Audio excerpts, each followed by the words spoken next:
Hello there and welcome to my channel. So this is another Chrome tutorial video. In this video I'm going to show you how you can change your download location on your Chrome browser. So to do this, let's hop on our settings here. So you just search for settings here and then you can see manage settings, or you can choose this option and then move to your settings as well. So now I have my settings opened here. So on my settings page, I'll now have to move to downloads here because we want to change our download location. And here you can see here my downloads of this PC. So now let's change it. Good. So let's say I want to download new files or new movies. So I then create a folder here called movies.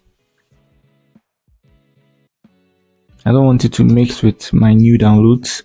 Good. Now I select movies here and I select the folder.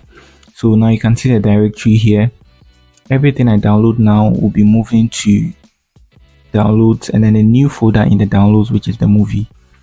That's how the extension works. That's how this directory also works here. So when it's going to the web or when it's going to the server, we are moving to settings and then downloads, something like that. So we retrieve everything on the downloads page here.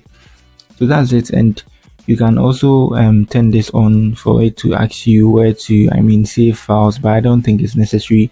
So after doing all what you want to do, downloading all your movies, you can change it to the default settings, that's download alone.